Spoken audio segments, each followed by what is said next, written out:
My name is Darren Hupke, and this is Pixels and Polygons, part of the Soundstone Network.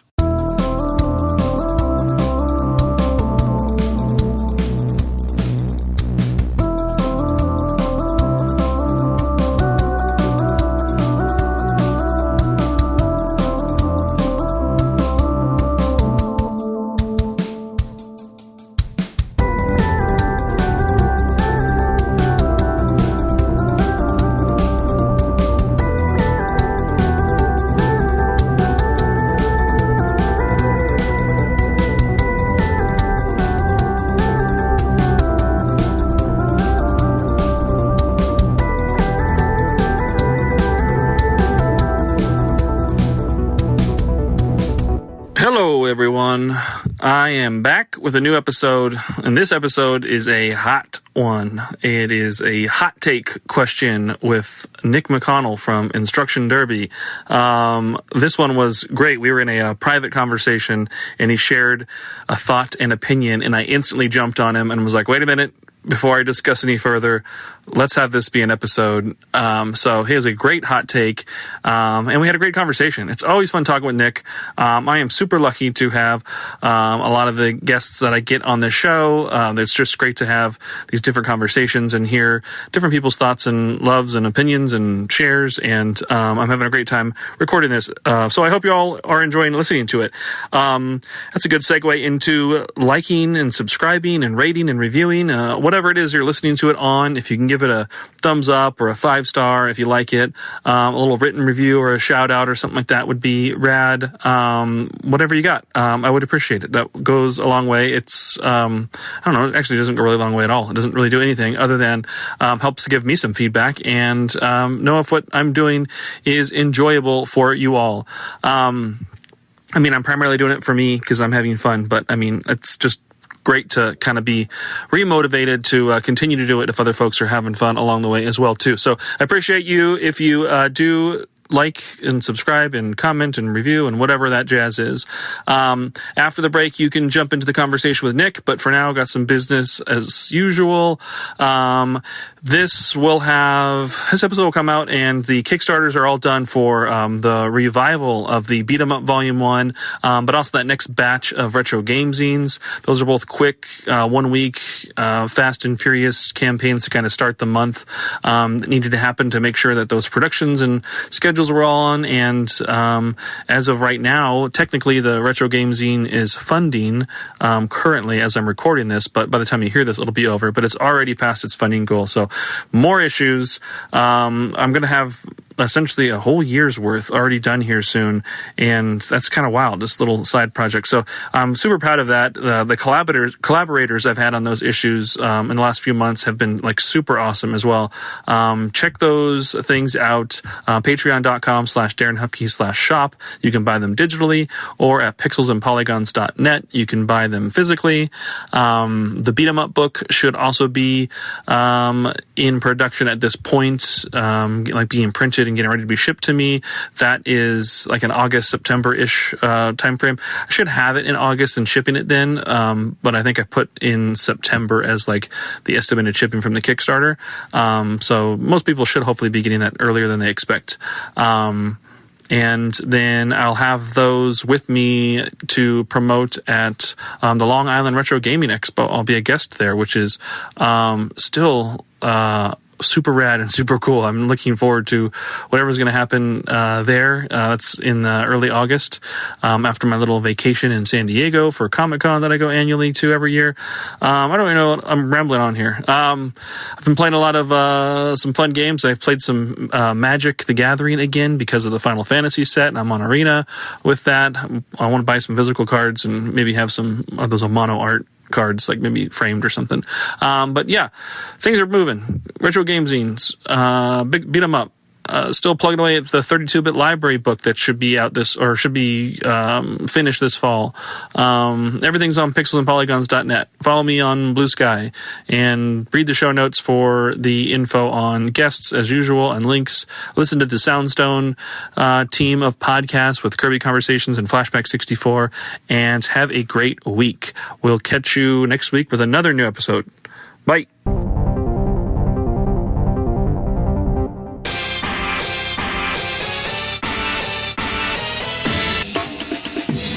Listen to Flashback 64, the chronological Nintendo 64 podcast. Hosts Nic McConnell and friends flashback to the 90s and early 2000s with a look at the Nintendo 64's catalog and its contemporary cultural and historical context. Starting with the console's launch titles and proceeding in release order, we discuss classics like GoldenEye, Super Mario 64, and Star Fox 64, as well as some not-so-beloved games, lesser-known titles, and everything in between. Along with game-specific deep dives, we also cover other bits of pop culture from the time, like films, music, and more. Subscribe wherever you get your podcasts.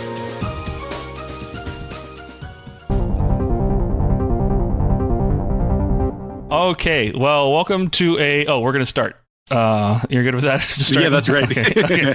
All right, welcome everyone to a new episode of Pixels and Polygons, a conversational podcast about video games. I have to read that text off my notes app because I feel like if I don't read it, I'm going to mess that up, just saying the title of the podcast.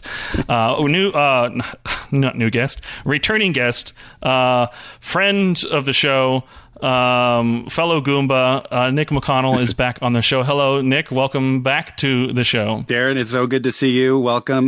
Thank you for the warm welcome, fellow Goomba. I've always wanted to be a friend of a show. I am honored. I am very happy to be here. What else we got? You just finished your Instruction Derby stream. We're doing this immediately after doing that. For anybody maybe who hasn't heard of that or isn't aware of that, maybe you want to pitch and tell us what Instruction Derby is and how they can find you? Yeah, it is a weekly show that I do Wednesdays at noon Pacific, where I take a look at video game manuals from the olden days, new ones if they're available, and just sort of read through them, put them up on screen, look at them, ogle, at the art, marvel at the creativity, and just sort of have fun. It's casual, it's low key, and I do it once a week over at twitch.tv/Nic McConnell.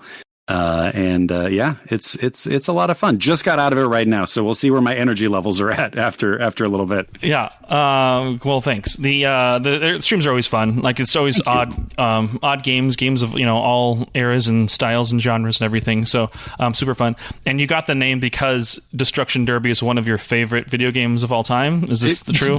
You know what actually happened? So it used to be called video game manual reading time or something like that, which, as you can tell, really rolls off the tongue, and is incredible. I'm a natural at the naming, right? So I was like, oh, classic. But then I read the manual for Instruction Derby on the PlayStation. Destruction Derby. Or did I say Instruction Derby? You said Instruction Derby. One day there will be a video game about the show, and it'll be that will do that. Yes, Destruction Derby. And the manual had so much going on in it, and I was just blown away by everything that I was reading that it just stuck. I turned around, I was like, no, it's Instruction Derby. So I took it, not because it's my favorite game, although it is the first or second PlayStation game I ever got. It's because it's the first manual I remember reading and being truly surprised by. So give that one a read. Destruction Derby. Fantastic. That's fun. Yeah, that's by Reflections. They did Driver as well. They were a really big time original PlayStation developer for sure. They put some gems out, all car based, but real good gems. So good. Let's jump into it. Let's do some this or that before we get into our icebreaker. Let's throw some random ones at you here. Let's see. Cartridge or CD? Cartridge.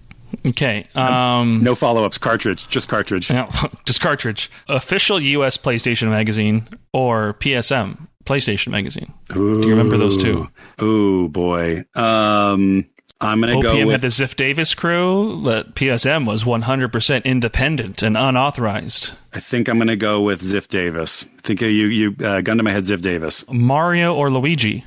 Luigi, okay. Luigi. And last one, let's see, first person or third person? Oh boy. Can I ask a follow-up question? I don't think that's how this works. Okay, sure. Okay, go ahead. Okay. How about this? I'm going to give my initial answer, first person. First person is the initial answer. The second question is, does the game have cover?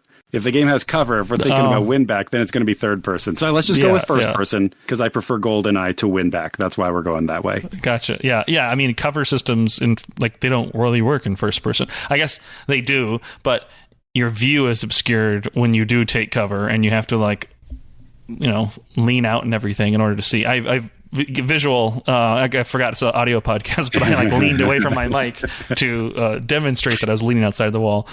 But Winback is a good call. I love Winback. I do like Winback. It's hard when it's up against Goldeneye. That's all. No shade to Winback. When I make my first person decision, no shade to Winback. It's just it's up against Goldeneye. It's a tough one. I had this weird emotional connection to Winback.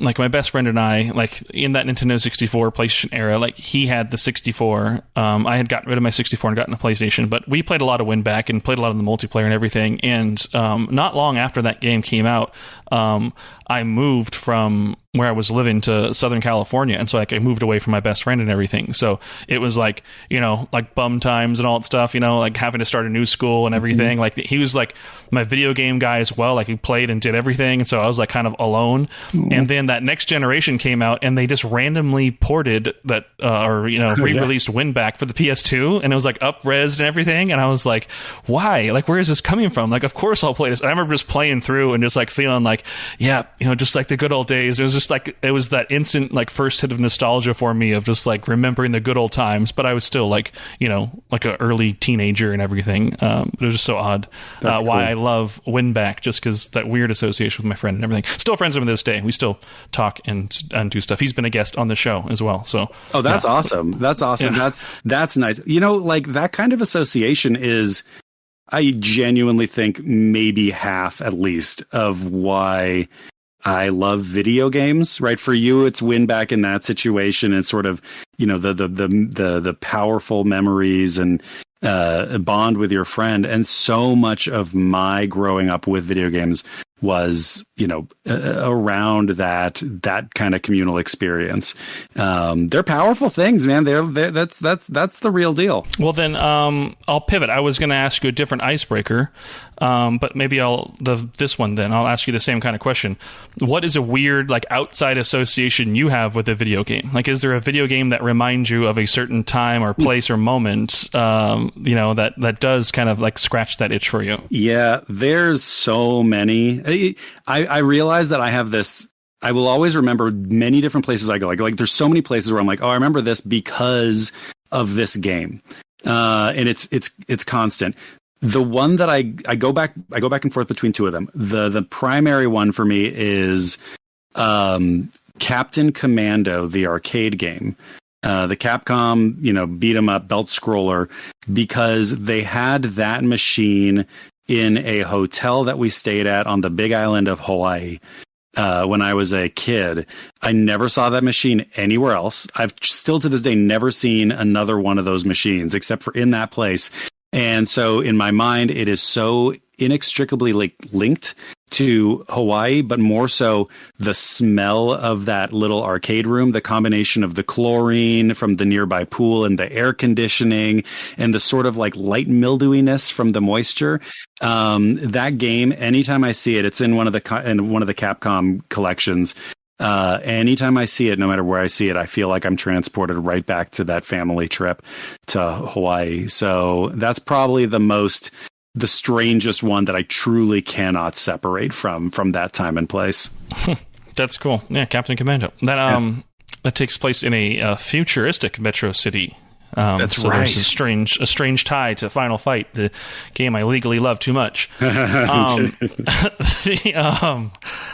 it then. We did the icebreakers. We did the this or that's. We're warmed up. This is an episode I've been wanting to do for a while. I've not had anticipation for recording an episode at all, ever, until this one here now, and a child's entering the room to interrupt, even though they have the explicit instructions from their father that he's recording. No, they're here to join. They're here to take part in the take. No, she doesn't care about video games. She plays Roblox, and that's it. But yeah, that's the question though. Is our hot take episode. So, what is a hot take opinion you have that you know goes against the popular consensus? And you shared something, in a private, private channel, where words are safe. But we asked, or we talked about it, and we asked, would you want to talk about that more on the show? So, what is that hot take you have that goes against the popular consensus there? So my hot take. This is where I get excommunicated from all sorts of polite society and become a pariah. But that's it. You know what? I'm going to stand for what I believe in. My hot take is that I don't think that there should be patches for video games. That's my belief. I think a game should come out, and that's the game you get. And you have to learn to love and live within the weird textures of this game. That's my hot take. I don't think that there should be patches anymore. And you really truly feel that way. I mean, have you never benefited from a patch or an update or a fix to a game, or is it just the concept that games may need that is also like bothersome? It's kind of an academic thing, right? For me, like listen, there are so many Nintendo 64. Let's take the Nintendo 64 as an example. There are so many games on there that could probably do with a few performance boosts, right? And a few tweaks here or there, like an upgrade to the map system, maybe, those sorts of things. Jet Force Gemini is, I think, the game I'm explicitly thinking about right now. It's a game that I love, but could probably use some quality of life improvements through patches. There are a million good reasons for patches that are absolutely valid, but there's something. And so I'm not saying that if I were king, I would actually go in and make it illegal to have patches. I'm just saying that I really like how games. How do I put this? I like the idea of approaching a game in its final form. Warts and all, strange textures, quirks, unevenness, all that sort of stuff, and having to take the game on those merits is something that I find absolutely fascinating. So I think about a lot of the games, and I do talk about Jet Force Gemini. One of the reasons I love Jet Force Gemini is because it is maybe a more singular experience than it is a constantly enjoyable one. I think it's a way more lasting love I have for that game, because in order to enjoy it, I sort of have to get into the grooves that the game has on its surface, and I really like that sort of seeping into the weirdness. So that's what I think. I think when you can actually go back in and make updates and changes and all that kind of stuff, there's a million good reasons to do it. And from a business standpoint, for all the other players in the world, it's probably the right thing to do. But for me, give me a game that's messed up over something that's glossy and fully realized any day of the week. Yeah, I guess that makes sense. It's like you're committing to the stroke. If you're an artist, it's like painting, permanently and kind of living with what's on the canvas and everything. You can't necessarily erase and undo and all that stuff. So having that finished piece, it may not be exactly how you wanted it to be, but this is where it is, and then people will be able to enjoy it within those same parameters. And there is like a little bit of magic to that, because some games, like their flaws or their broken or busted mechanics or something that happened, that was overlooked, then becomes some like ridiculous thing that makes it like lasting and memorable and all that stuff. I mean, I'm pretty sure this is true, but like in Street Fighter 2, like the ability to do like combos and things like that was like a problem. That was an error within them, like developing the game. And yes, that was during development that they like realized, they leaned into it like no, this is making this more entertaining, we're going to keep it like this and everything. But theoretically, what if they like squashed that and kind of released it and then like as is, and then we wouldn't have the same magic, and we wouldn't they saw that as a warts and all type of thing that made it better. So there are sometimes that's made games like more memorable for that.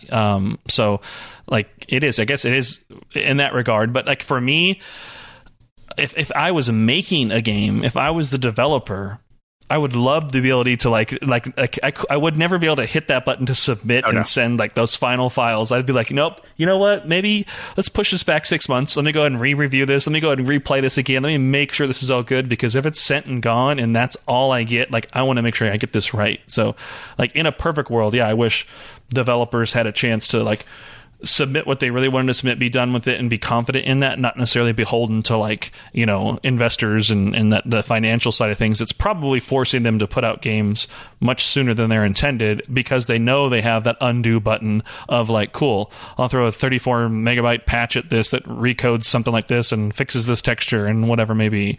But yeah, I mean, it's such an interesting thought that, you know, I don't necessarily agree or disagree per se, but it is wild to think about. It's a weird thing. When I was sort of, you know, like somewhat tongue in cheekly, like really going to bat for this in the group chat, you know, I was thinking a lot about it actually, and there's, you know, like you want.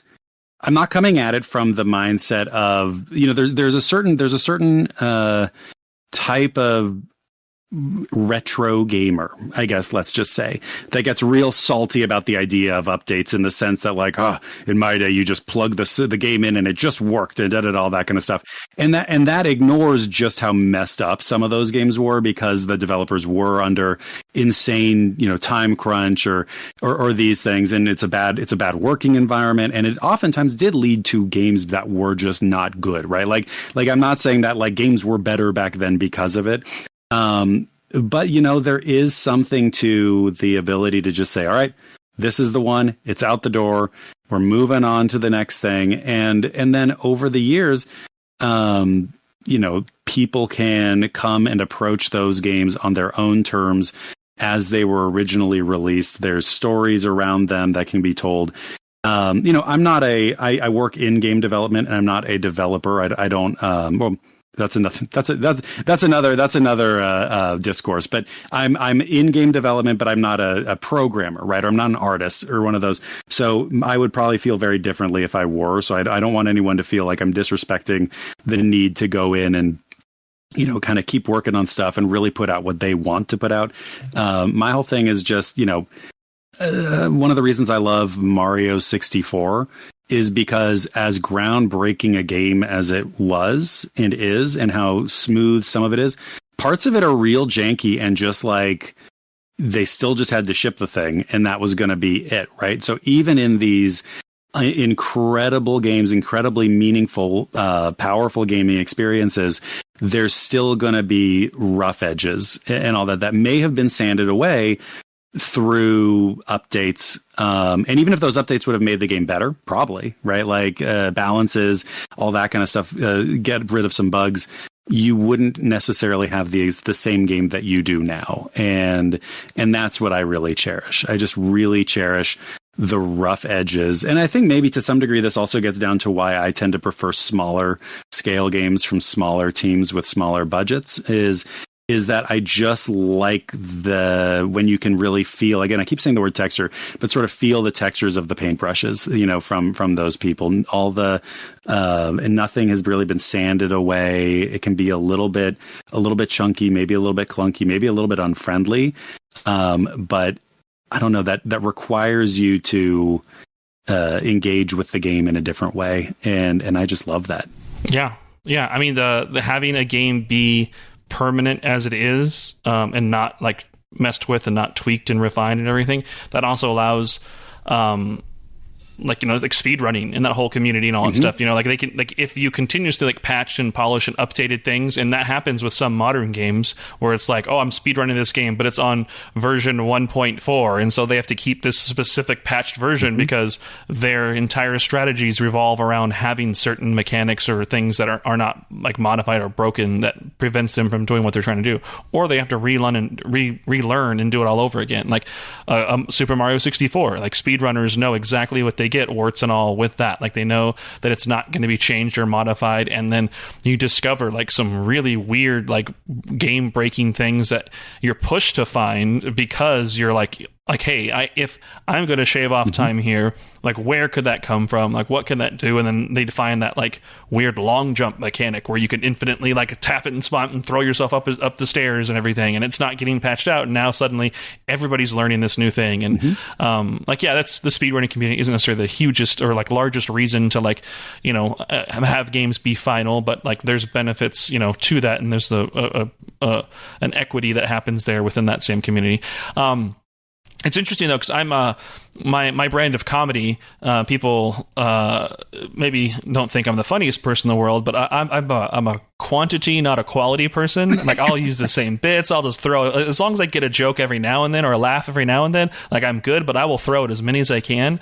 I feel like a developer in the earlier days before they had the ability to patch things, like, if you kind of ship it, you're done with it. If you want to do something better, or you found something within the engine or within, like, your tool set that you could have done better, like, that just kind of pushes you to, like, make another game or make a sequel or do something further with it. So now you have a quantity of releases that you're refining what you're doing, rather than sitting there for 10 years making one thing, that you're constantly, like, modifying and tweaking and trying to rebalance and retool and, like, refine down to the best thing, or patch over and over again over years and everything too. So, like, the idea of shipping it, and it being done, and even if it's not your best, like, you can still be proud of and improve upon that with that next thing that you do. That's also, like, a great thing and a good mindset to have and everything with it. So just it's the way the technology has evolved that has allowed us to even do something like this. But it's an interesting dynamic. Totally. And again, I'm saying this as all, like, just as a player, right? Like, so again, my take is a bit tongue in cheek here, right? In terms of this, I think, there's a big difference too in terms of the economy of game development back in we'll just call them the olden days versus now, right? I think developers probably don't have the even if they want to, right? There's a lot less flexibility with the financials and the market and everything right now, right? Like, I think, making a game and then making sure that it's got as wide a reach as possible and all that is of the utmost priority right now.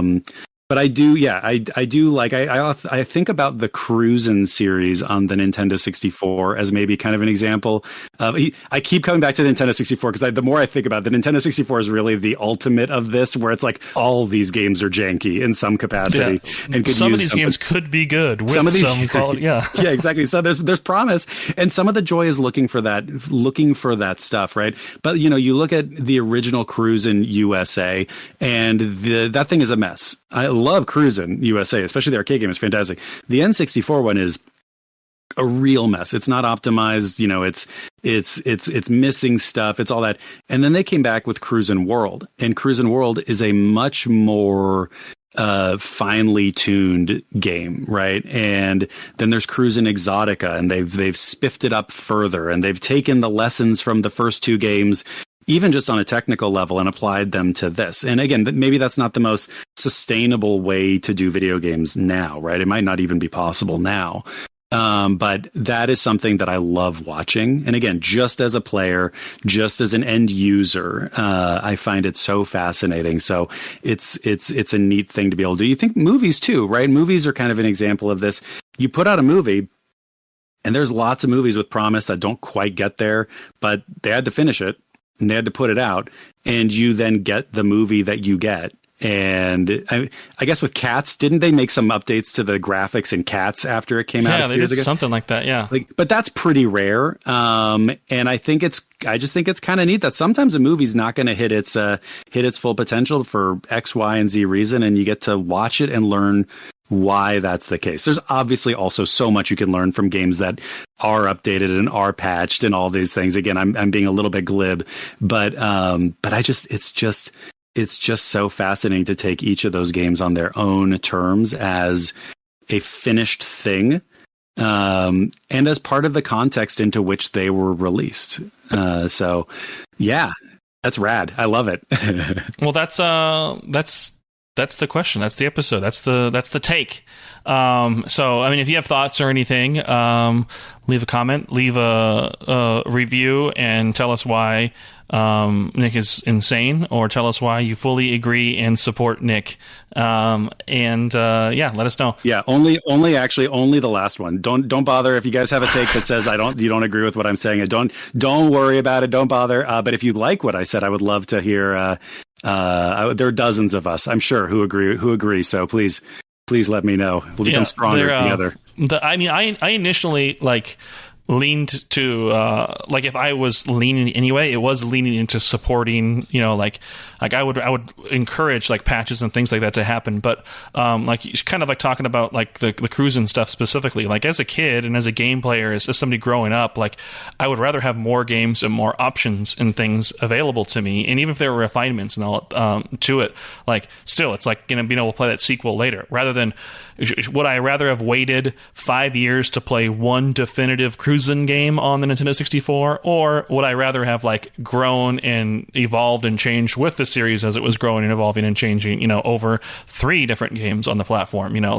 I would take that 10 times out of 10, just because give me more variety, give me more opportunity, give me more games to play, because I was probably wanting to play more games than I had time with, sure, but I wanted to play more games rather than just a one-off and be done, and that's it. Well, and actually, and I'm sorry and just another quick thought on that too is with this is outside of any developer's control. This is outside of any really company's control too, I think, to some degree. The other thing with games getting patches over time is that you will usually wind up with a game that much more closely resembles the developer's intention, right? If you have the ability to make changes and tighten things up and all that. And there are so many games where I've been playing, and there have been a number of games where I've played, paused, waited for there to be an update or something, and then I come back in, I'm like, okay, cool, here we go. Now it's this, it's fixed this thing.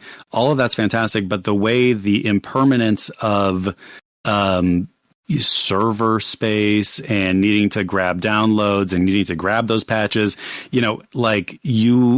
it's becoming a lot harder to ever really have that final version forever, because it lives on a server somewhere and you can't download it and write it to your disk on the PlayStation 5. It can live on your hard drive for a little bit, but that's not a thing. And so that's another aspect of it, is just sort of the version that you get may change over time. And then if you ever want to go back to it and really study it, and this is where people are doing amazing work around game preservation, obviously.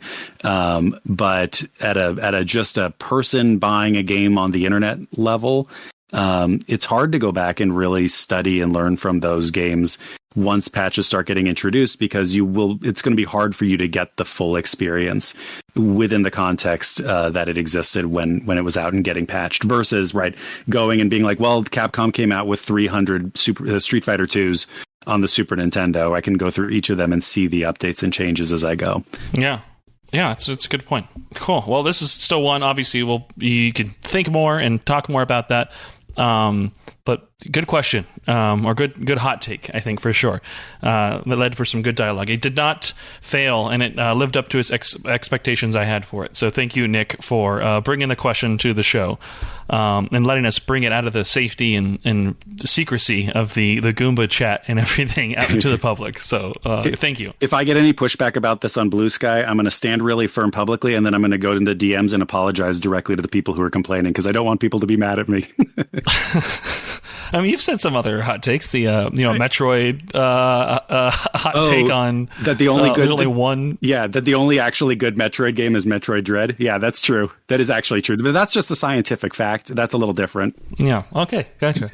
All right. Well, Nick, thank you so much. I'll have links to the Instruction Derby and your Blue Sky handle and all that stuff in the show notes below. But anything you want to plug or share before we end the episode? No, I think I'm good. If folks are around and watch the show, it's not really a hot take factory, so it's kind of meant to be a nice place to hang. Feel free to come by again Wednesdays at noon. Otherwise, that's it. Thanks so much for having me, man. I appreciate it. And thanks for providing the space for me to be toxic.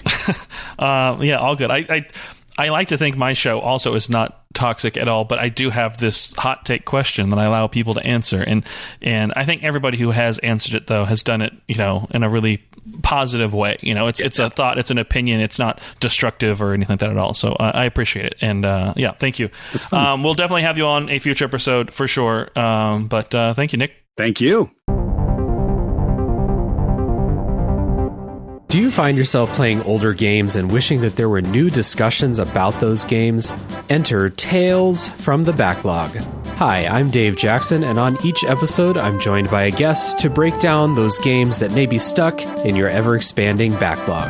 Each episode looks at one game in depth, focusing on mechanics, story, music, and other aspects with no spoilers until a clearly marked spoiler wall in the middle.